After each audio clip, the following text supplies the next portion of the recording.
Ciao a tutti amici di Mattoscacco, ben ritrovati. Quest'oggi vedremo insieme una partita incredibile, una partita storica, giocata da un ex campione mondiale. Dico ex campione mondiale detto con questo tono perché attualmente comunque sia riconosciuto essere uno dei giocatori più forti della storia degli scacchi. Stiamo parlando di Garry Kasparov, quindi giocatore russo. Adesso magari qualcuno conosce un po' il suo percorso non scacchistico dopo aver mollato la carriera scacchistica si è dedicato alla politica e adesso vive negli Stati Uniti. Tra l'altro in queste settimane ha diversi eventi proprio in Italia, credo che sia a Milano la settimana prossima. Comunque sia, Garry Kasparov, famosissimo, conosciuto diciamo, per i suoi titoli scacchistici, per i suoi risultati, per la sua tenacia, la sua grinta e per il grande apporto teorico in una variante nello specifico. Stiamo parlando dell'apertura siciliana, variante Najdorf.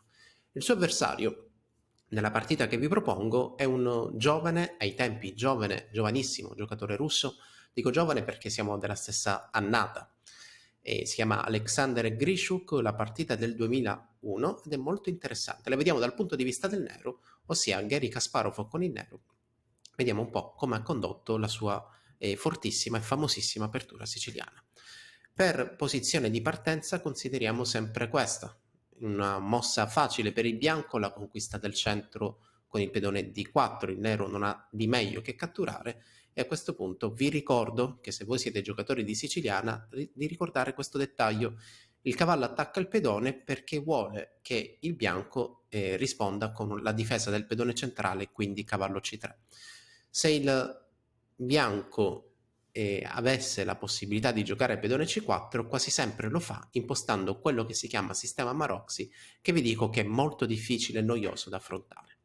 Dunque cavallo C3, pedone A6, pedone F3 e a questo punto dopo E6 alfiere 3 siamo nel pieno diciamo, dei fuochi d'artificio, inizia un'apertura che dopo le prime mosse, dopo poche mosse, possiamo dire che è molto interessante, stravagante, aggressiva, creativa, così come nello stile del campione del mondo, Kasparov.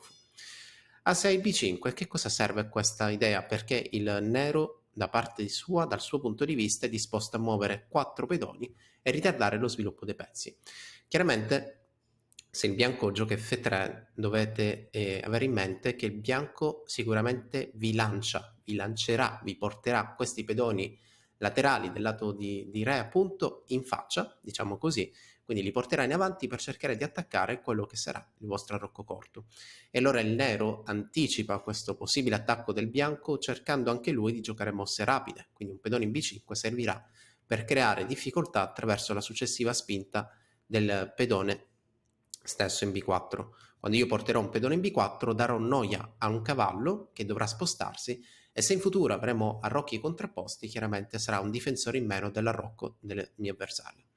La partita prosegue, quindi pedone G4, tipica mossa, questa configurazione con un pedone H4 prende il nome di attacco inglese, quindi se il bianco vuole subito dar fastidio al nero cercherà di impostare questo schema e a quel punto il nero deve essere un giocatore molto attento, preciso, altrimenti corre il rischio di perdere subito.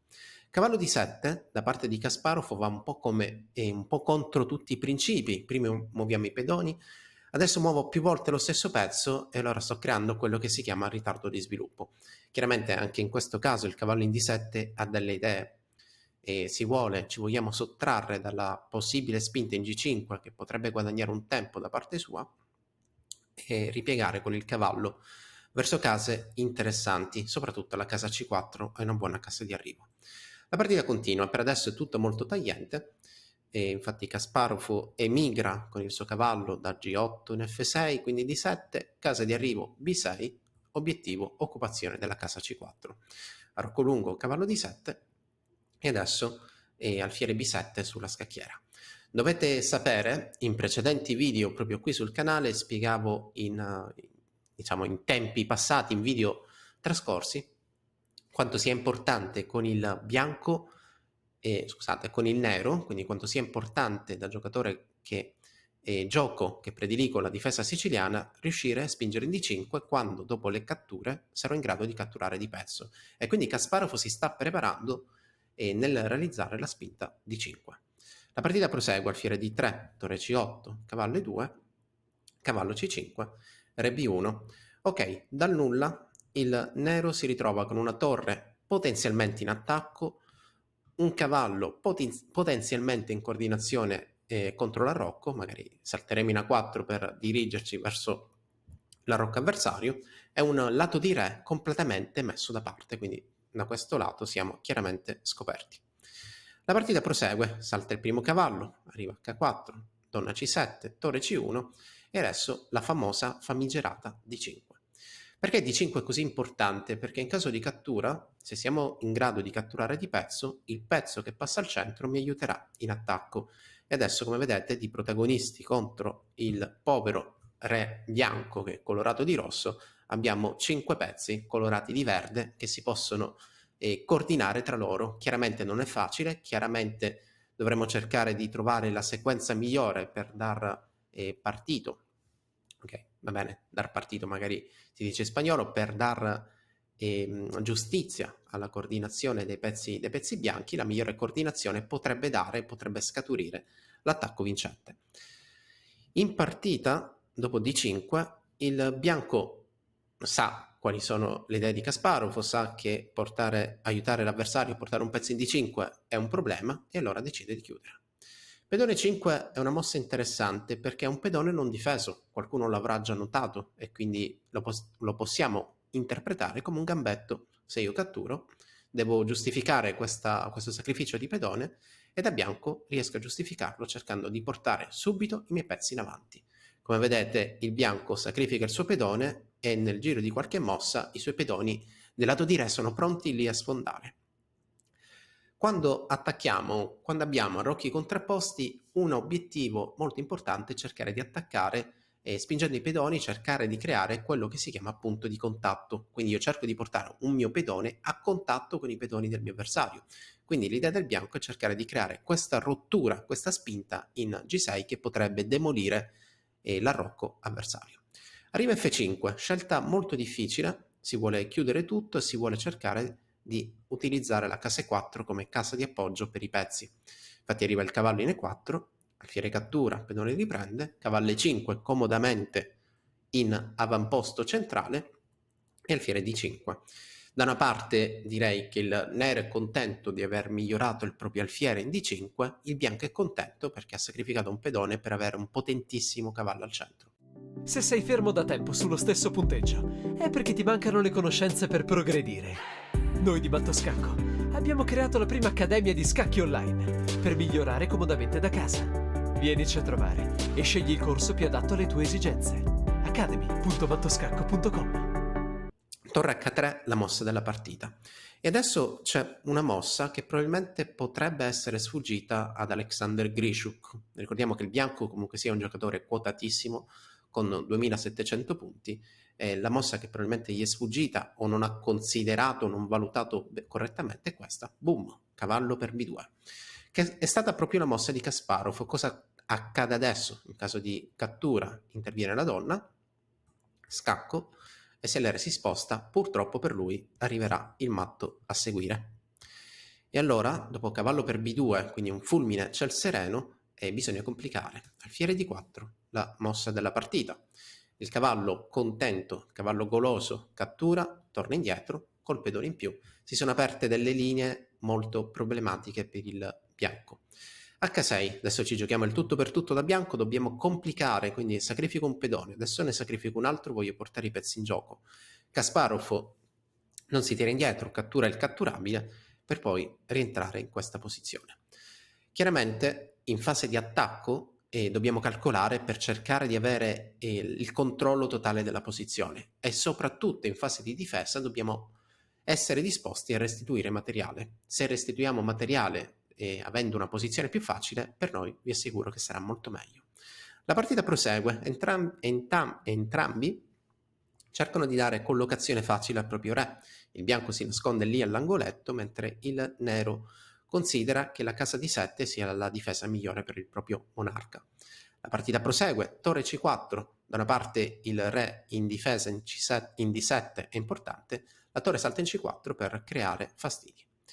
La partita prosegue, donna B4, vogliamo cambiare, donna 5, eliminiamo il primo cavallo, arriva il nuovo cambio, e adesso donna 3, furba, silenziosa, minaccio matto. In che modo? Adesso possiamo intuire che ci siano delle minacce di matto perché la donna si coordina con l'alfiere. In che modo si potrebbe provare a creare una situazione di matto? Semplicemente, va bene, la prima minaccia è catturare questa torre, quindi diciamo che se la donna andasse qui per difendere, le minacce di matto si possono creare magari anche così. Come difendi a 2? In nessun modo, e allora prenderai matto la successiva. Quindi, dopo donna 3, torre qui, unico tentativo, perché su torre G3 si considera, o comunque sia si può intuire, che questi ingressi sono tutti molto spiacevoli. Torre C3, non ci tiriamo indietro, ci basiamo sul calcolo, e il calcolo vuole che in questa posizione la minaccia di matto in A2, questa coordinazione è così forte che per quanto si possa provare, effettivamente il bianco non riesca a creare controgioco. Donne 7 non è uno scacco possibile, non ci sono più scacchi e il matto in A2 si realizza. Quindi in questa posizione Alexander Grishuk decide di arrendersi, vince Kasparov in una nuova scoppiettante apertura Najdorf. Rivediamola, quindi E4, C5, quindi fino a qui tutto molto teorico, attacchiamo il pedone centrale, dettaglio importante, per poi proseguire in questo modo. Se siamo giocatori creativi, se da nero vogliamo giocare l'apertura siciliana, non ci tireremo indietro nel cercare di prendere spazio sul lato di donna prima del lato di re. Ed effettivamente è quello che si è verificato in partita. Il percorso colorato di questo cavallo eccentrico che si sposta dal lato di re al lato di donna è molto importante e l'occupazione della casa C4 diventa fondamentale per, come avete visto, per il gioco-controgioco del bianco, del nero. Ok, la casa C4 è una casa di passaggio, così come quella 4, che poi è stato l'inizio del piano vincente. Torre C1, pedone D5, tematica, pedone E6. Nel frattempo donna per E5, sacrificando, la donna torna indietro e la partita prosegue fino al momento critico dove dal nulla, e ripeto dal nulla, si verifica un colpo tattico che sicuramente è sfuggito. Cavallo per B2, mossa vincente, prendiamo iniziativa che poi il bianco cerca di far perdere all'avversario, cerca di far complicare, ma Kasparov, ovviamente giocatore esperto, giocatore maturo, non si fa sfuggire le complicazioni. Torre per E2 è una bellissima mossa, chiaramente sacrificio di qualità, semplicemente con l'idea successiva di giocare donna 3, quindi l'inizio della combinazione vincente è proprio con sacrificio di qualità. Io ti do la torre per il cavallo perché considero che tu qui non è più difesa ed effettivamente dopo torre C3 la partita si conclude in bello stile con il bianco che cerca di creare complicazioni, ma effettivamente tutti i pezzi del nero hanno un ruolo importante che portano Garry Kasparov in una spettacolare, scoppiettante vittoria con la sua apertura Najdorf contro Alexander Grishuk. Bene, questo video si conclude, l'appuntamento è alla prossima qui su Matto Scacco, vi invito a seguire i social, l'appuntamento è alla prossima, ciao!